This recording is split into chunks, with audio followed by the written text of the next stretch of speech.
Doctors COVID-19 Consortium. They know you guys are coming. So if you need to get tested, please contact them. They are available Wednesdays, Saturdays, and Sundays. www.blackdoctorsconsortium.com. You can also visit phila.gov for other COVID-19 testing sites. We encourage everyone to get tested on Thursday or Friday of this upcoming week. Okay, so following today, we're not going to stop. We actually have a week of action that we are planning to follow up on this activity to make sure our voices are heard. So, the link to access the week of action is bit.ly/March Week of Action, all lowercase. And and it's on our website, it's gonna be on our social media, so we'll make sure we get that out to y'all. But it's very important that we don't just have a march, but we follow it up with action, with more actions. So if you would like more information, please visit our website, and that website is phillyrj.org. We want to thank our sponsors, and we're going to thank them again when we move down, but we would not be here without our sponsors.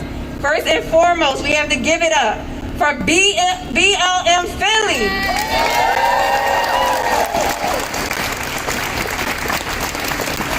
Philadelphia Student Union. Alliance for Philadelphia Public Schools. Central High School African American Student Union. Period. Protect the Protesters. Teacher Action Group. Building Anti-Racist White Educators, aka Bar We. Philadelphia Home and School Association. Philadelphia Hall for Liberatory Academics. Care Power Philly. Parents Organized for a Better School District of Philadelphia. And Educators for Consent Culture. We also want to thank our volunteers that are here. We could not do it without you. And we want to shout out the close to 300 individuals that signed our demands, and we're asking you guys to keep spreading it. We want to get to 10,000. Spread it.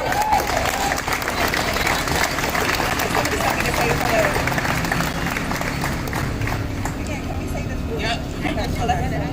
I also really quickly want to shout out to all of our legal observers out there in the crowd, making sure we don't get in trouble. I'm not going to shout you out in particular, but National Lawyers Guild, we appreciate you. Community Legal Services, we appreciate you. We know you are out here with us. Thank you so much. Thank you to our DJ, Tracy Weatherly. We appreciate you, sir. All right, now we can get started. As soon as I open my phone, of course I close it. All right, speaker number 1. Coming to us from the almighty Central High School. Please uplift these students. They have gone through so much. These are going to be the leaders of Philadelphia. Do you see what these children in Central are doing out here? No one would know what was going on at Central if it wasn't for the students. No one would know what was going on at Masterman if it wasn't for the students, because we've been telling them for 20 years. And they weren't listening to us. But guess what? They're going to listen to the kids. Because there is no school district without students. There is no school district without teachers. So they're going to listen to us this time. Coming to the stage is Miriam Sissoko. Miriam, tell me how to pronounce your last name. Miriam Sissoko. Here we go.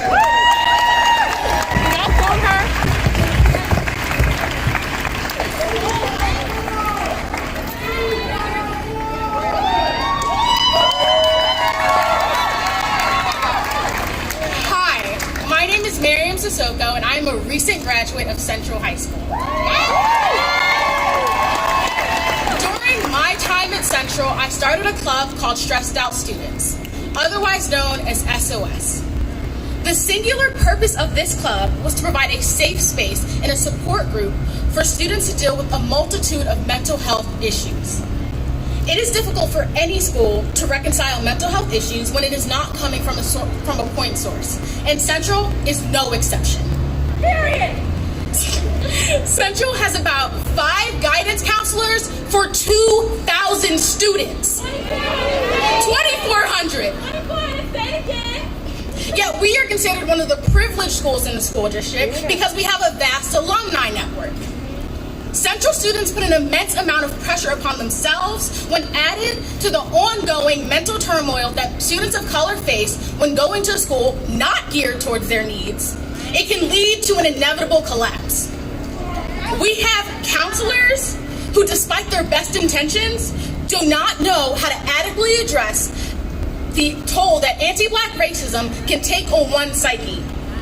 Mental illness is a worldwide epidemic, and external factors such as racism, sexism, and homophobia only serve to exacerbate already present mental health issues. By diverting resources to police and schools instead of supplying students with emotional support from counselors who are trained to address trauma, anti-Black racism, and the effect of gun violence, the Philadelphia School District is only continuing the criminalization of young Black children and reinforcing stereotypes that lead to the school-to-prison pipeline. The beauty of stressed out students was that it emphasized connections between teachers and the students they see every single day. Not only is it important for Black students to no longer be criminalized by police, but it is imperative that teachers go through anti-racist training so that they can build connections with their students and no longer see them as racist stereotypes that denigrate the perception of young Black children. Within the Philadelphia School District, 67% of teachers and counselors are white. 52% of students are Black and brown. It is essential that these teachers go through training on how to be anti-racist in their daily actions and interactions with students of color. Simultaneously, these trainings must be ongoing and a regular process. These trainings must be ongoing and a regular process of professional and personal development. My experiences as the president of SOS have shown me the power in communal support. Students initially entered SOS despondent. But over time, these same students who refused to speak at their first meetings blossomed. They opened up about their home lives, the violence they face, the sexual abuse they have experienced in their short lifetimes. And over time, their grades and their social lives began to improve. The students in SOS knew they had a community behind them. They knew they had teachers that could support them and peers they could turn to for tutoring or emotional support. And as a result, they became confident in their own abilities. It's time that Philadelphia Public Schools take an active approach to break the cycle of violence and the suspicion that fills the lives of Black kids and begin to uplift them.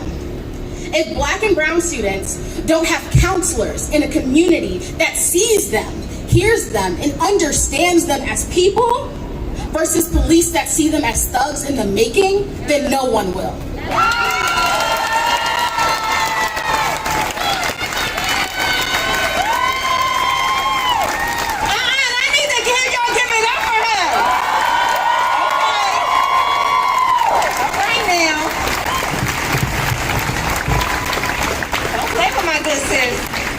That's our future right there. That's our present, actually, in the words of Crystal. All right, so next up, we're going to bring up the president of Philadelphia Home and School Association, Shakita.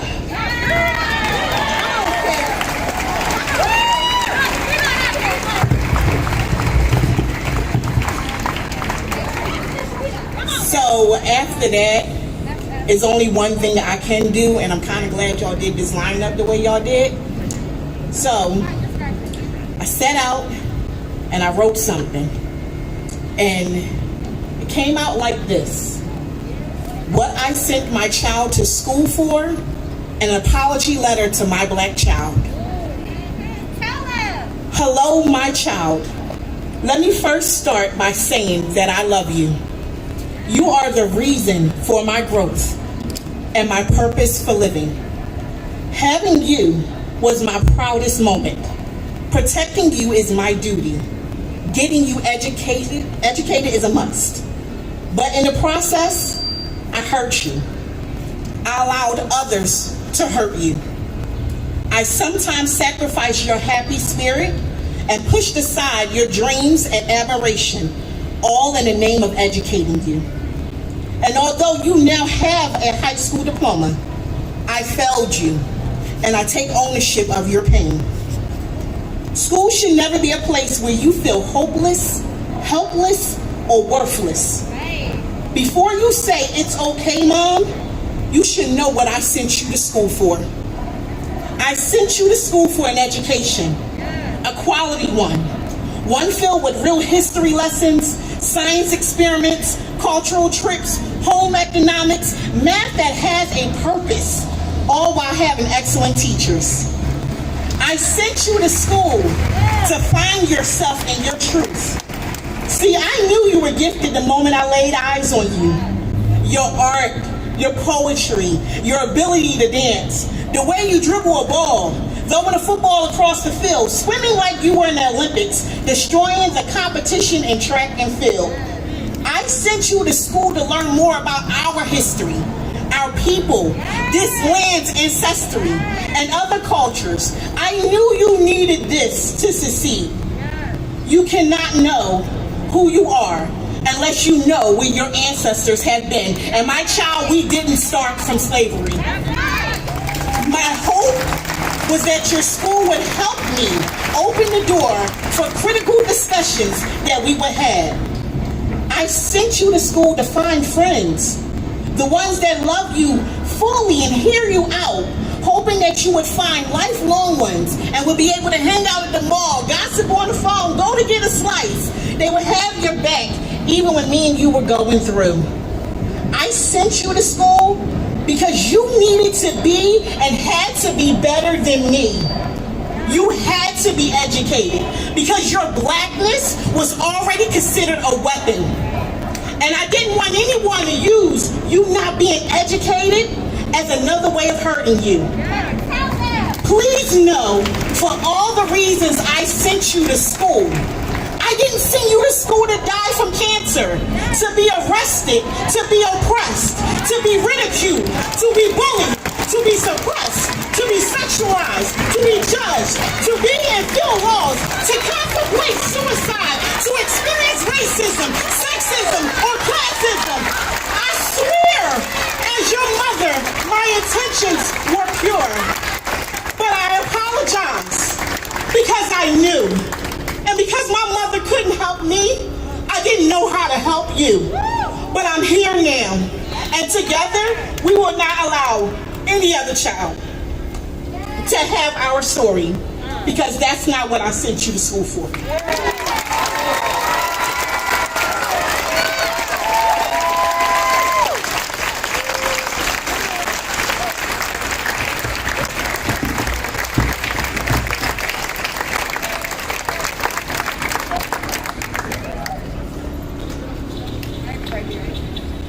I don't even know what to say today. She ain't lied. I heard not one lie. Even at the school I teach, these history teachers think they slick. Starting at slavery when they teach African American history, as if that's all my people have ever been. Mansa Musa, Queen Nzinga, Nefertiti, Queen Amani Reines, who had only one good eye and defeated the Roman Empire. But they want us to believe that we've been nothing more than enslaved. Not today. Not anymore. All right, so as y'all know, we're going to be moving to 440 to finish the rest of our speeches. So we're about to get started in our march. If you have belongings, gather them up. Don't leave anything behind. We have our drum. Okay, so we got our drummers. They're gonna get ready to go. Not only are we asking, no, we're not asking, we're demanding. Not only are we demanding that they implement, we are demanding that they implement these 10 demands. And throughout the day, you guys are going to learn what these are. Alright, so I need our drums to start hyping us up so we can get on the road, ladies and gentlemen. We are going to stay on the north side of Broad Street. I need for you to walk as if you are transforming education with your feet. The School District of Philadelphia will not be the same after today, after this march,